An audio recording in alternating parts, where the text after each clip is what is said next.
सो ये हमारा 1 2 एंड 3, ठीक है, ये 1 2 3 है। सो यहाँ पर डेली का टीजीएल और टीजीएल लेवल 2, इसको ऐसे मार्किंग करके एक्सटेंड कर दो, ठीक है, डेली का टीजीएल 1 एंड टीजीएल 2। उसके बाद क्या करना है, 4 आवर टाइम फ्रेम पर शिफ्ट होना है। अब यहाँ पर अगर मैं 4 आवर के लेवल्स मार्क करता हूँ, तो ये 4 आवर का टीजीएल एंड ये 4 आवर का टीजीएल 2। दोबारा नीचे अगर हम आते तो यहाँ पर 2 कैंडल रिट्रेसमेंट है, तो ये 4 आवर का टीजीएल 1 एंड ये 4 आवर का टीजीएल 2, ठीक है। तो पुराने टीजीएल लेवल को मैं हटा देता हूँ, क्यों? क्योंकि प्राइस सबसे ज्यादा नजदीक कौन से लेवल पर है, इस वाले टीजीएल्स पर, ना कि इस वाले टीजीएल्स पर, ठीक है। सो 1 आवर टाइम फ्रेम पर हमें शिफ्ट होना है। अब यहाँ पर देखना मार्केट ने क्या किया, 1 2 3 4 एंड 5। अभी चलो गाइस, आप लोग मुझे बायस बताना आपका, ठीक है। यहाँ पर तो ये सेल हो चुका है, उसका कुछ सीन नहीं, बट यहाँ पर साइमल्टेनियसली 1 आवर आपका क्या हुआ था, बाइंग साइड शिफ्ट हुआ, और 4 आवर के सेलिंग लेवल पर मार्केट आया। तो यहाँ पर आप लोगों का बायस क्या होता था, मुझे बताना आप लोग चैट में, और किसी को भी डाउट है तो पूछ सकता है।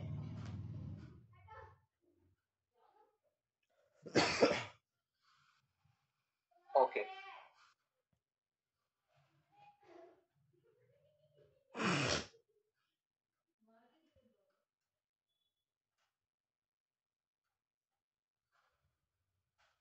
ठीक है। सो मेजर टाइम फ्रेम अगर हम फॉलो करेंगे तो 4 आवर पे हम सेलिंग की कंफर्मेशन देखेंगे, ठीक है। सो हम क्या करेंगे, 5 मिनट चेंज ऑफ कैरेक्टर हमें मिला है कि नहीं देख लेते हैं। फिर 5 मिनट में हम शिफ्ट हो जाएंगे। 5 मिनट कहाँ पर, यहाँ पर टैप हुआ, ठीक है। सबसे पहले यहाँ पर टैप हुआ है, तो यहाँ पर हम देखते हैं 5 minute change of character. So 1 2 and 3, जब इस लो के नीचे ब्रेक एंड क्लोज हो जाएगा तब हमारा चेंज ऑफ कैरेक्टर कंफर्म, ठीक है, इस पर्टिकुलर लो के नीचे। क्या इसके पहले हमें 5 वेव्स मिली है क्या, लेट्स सी। 1 2 3 4 एंड 5, ठीक है, नहीं मिला है। नॉर्मल चेंज ऑफ कैरेक्टर पहले मिला है, सो हम क्या करेंगे, नॉर्मल चेंज ऑफ कैरेक्टर की लेवल्स मार्क करके एक्सटेंड।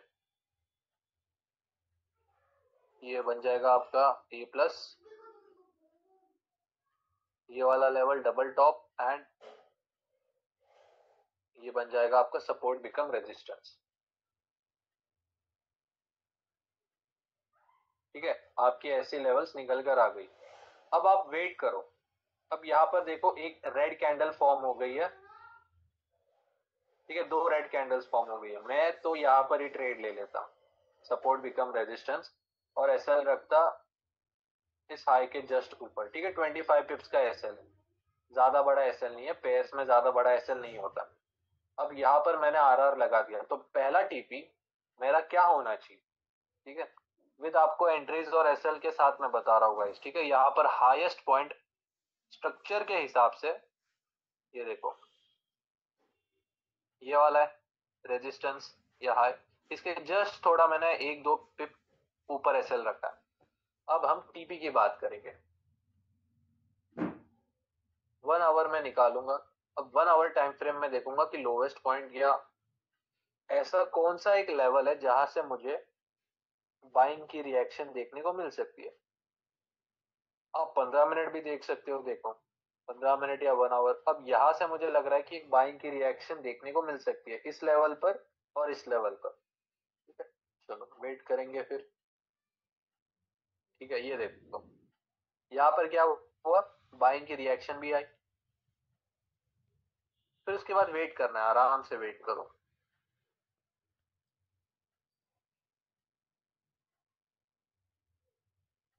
ठीक है। जो मैंने आपको बताया ना कि जस्ट लास्ट रेजिस्टेंस या last support in the market होता है ना, उससे जस्ट 3 या 4 पिप आप एसएल ऊपर रखो, क्योंकि कभी कभी मार्केट ऐसा वीक टू वीक टेस्ट करके भी अपने डायरेक्शन को फॉलो करता है। ठीक है, सो 4 आवर के टीरियल से हमें ऑलमोस्ट कितने पिप्स की सेलिंग देखने को मिली है? ठीक है, 90 पिप्स की सेलिंग देखने को मिली है। वैसे ये गोल्ड तो नहीं है, बट स्टिल पेयर में भी 90 पिप्स बहुत अच्छी या बहुत बड़ी बात होगी। तो यहाँ तक क्लियर है सबको? बताना मुझे।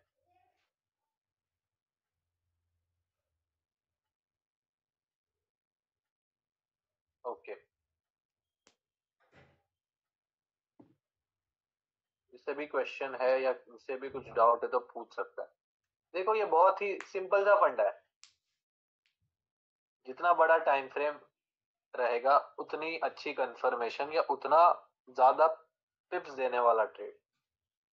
ठीक है, और यहाँ पर चार्ट मत भेजो, अगर आपको कुछ डाउट है तो आप टीम को भेज सकते हो। तो डबल टॉप से ट्रेड ले सकते हैं, हाँ ले सकते हो आप, बट कंफर्मेशन पर। मल्टी टाइम फ्रेम का मार्किंग ही तो सिखा रहा हूँ मैं अभी। नहीं नहीं, मल्टी टाइम फ्रेम देखो ऐसे ही होने वाला है।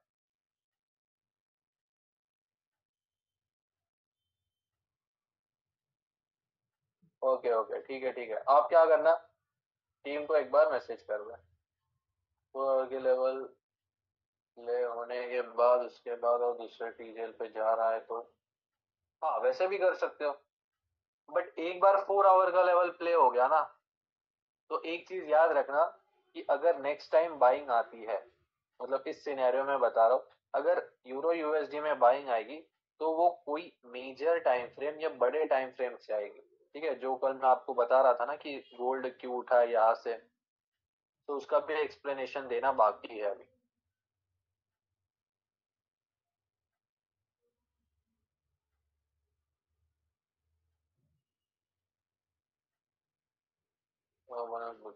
ठीक है, चलो देखते हैं। अभी हम देखेंगे थर्ड कंडीशन।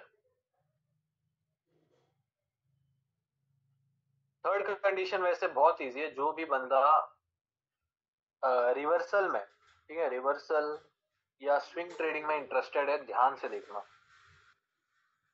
थर्ड कंडीशन रहेगा गाइस आपका,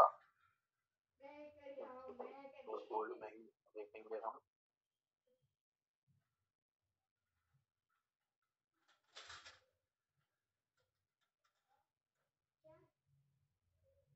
when 1 hour and 4 hour time frame is opposite to daily, तब आपको क्या करना होता है? Follow daily structure levels. ठीक है, और कंफर्मेशन रहेगा आपका 1 hour change of character levels. ठीक है, ये रहेगा आपका थर्ड कंडीशन। अब इससे ज्यादा देखो कंडीशन नहीं है। अब मैं आपको बताता हूँ, ये थर्ड कंडीशन हमारी लास्ट कंडीशन भी क्यों है। ठीक है, ऐसा कोई बोलेगा नहीं कि डेली बुलिश है, 4 आवर बेरिश है और 1 आवर बुलिश है, तो ऐसे टाइम पर क्या करें? या डेली बेरिश है, 4 आवर बुलिश है एंड 1 आवर बेरिश है, ऐसे टाइम पर क्या करें? देखो थर्ड कंडीशन ध्यान से सुनो। यहाँ पर क्या बताया मैंने? डेली बुलिश और डेली के अपोजिट रहेंगे आपके 4 आवर एंड 1 आवर। ठीक है,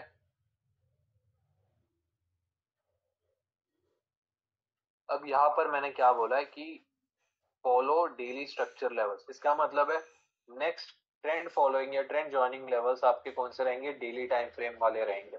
सो जैसे ही मार्केट डेली टाइम फ्रेम पर जाएगा या टैप करेगा, आपको क्या करना है? 1 hour change of character levels का वेट। सही है, तो यहाँ पर 1 आवर क्या था? बेरिश था। जैसे ही 1 आवर डेली को टैप करेगा, 1 आवर का हमें buying side change of character का वेट करना है। ठीक है, ये चीज है कंफर्मेशन के लिए। अब अल्टीमेटली क्या होगा? 1 आवर बुलिश साइड शिफ्ट हो गया तो हमारा कंफर्मेशन भी मिल गया। तो ये जो कंडीशन बन जाएगा daily bullish, 4 hour bearish and 1 hour bullish. तो थर्ड कंडीशन जब हमारा फुलफिल होगा तो ऑटोमेटिकली देखो 4 आवर भी आपका बुलिश हो ही जाएगा इवेंचुअली। तो ऐसे टाइम पर आपको 1 आवर की स्ट्रक्चर लेवल्स फिर से फॉलो करनी है। नहीं तो आप क्या कर सकते हो, नहीं समझ में आया तो बस एक चीज का याद रखो कि अगर मार्केट जब भी डेली लेवल से उठेगा तो वो रिवर्सल लगा रहा है वहां से। ठीक है, आपको मैं चार्ट पे ही दिखा देता हूँ, वो बेटर रहेगा। गोल्ड में बहुत ही ज्यादा परफेक्ट एग्जांपल है इसका, बहुत ही ज्यादा perfect example. USD,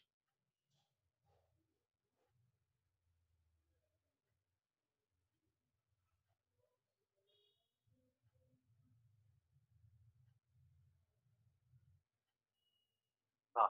so daily time frame में ये हमारे कुछ लेवल्स है, ठीक है। डेली टाइम फ्रेम, डेली का अगर हम स्ट्रक्चर मार्किंग कर दे तो ये इस तरीके से एंगल्फिंग कैंडल रिट्रेसमेंट, उसके नीचे 2 कैंडल्स की क्लोजिंग, चेंज ऑफ कैरेक्टर और ये चेंज ऑफ कैरेक्टर की लेवल्स। ठीक है, डेली में क्या है आपका बेरिश है। तो अब मार्केट कहां से उठ रहा है, अगर आप थोड़ा सा पीछे देखोगे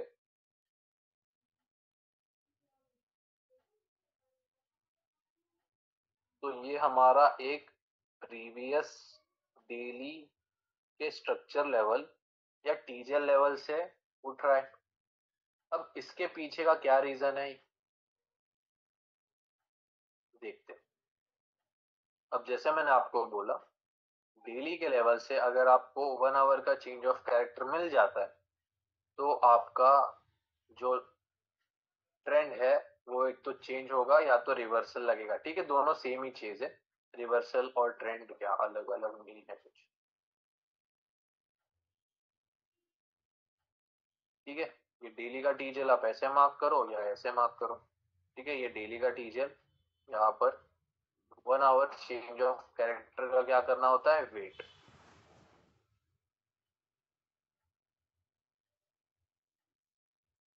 1 2 3, 3 चेंज ऑफ कैरेक्टर की लेवल्स। अब यहाँ पर हमें क्या करना है, 4 आवर के देखो यहाँ पर मेरे पास लेवल्स भी है सेलिंग के, तो मैं क्या करूं। ठीक है, सो प्रीवियस 4 आवर का लेवल ये था आपका, सही है, और ये एक है, राइट।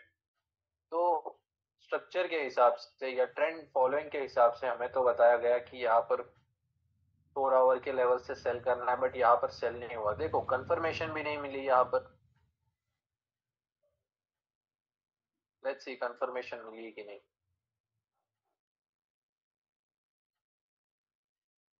ठीक है, यहाँ पर तो कुछ कंफर्मेशन नहीं है, नॉर्मल चेंज ऑफ कैरेक्टर की 1 2 3 4 एंड 5।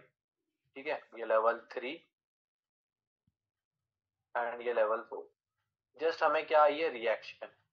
अब ये लेवल प्ले क्यों नहीं हुआ है, उसके पीछे का रीजन बहुत सा सिंपल है।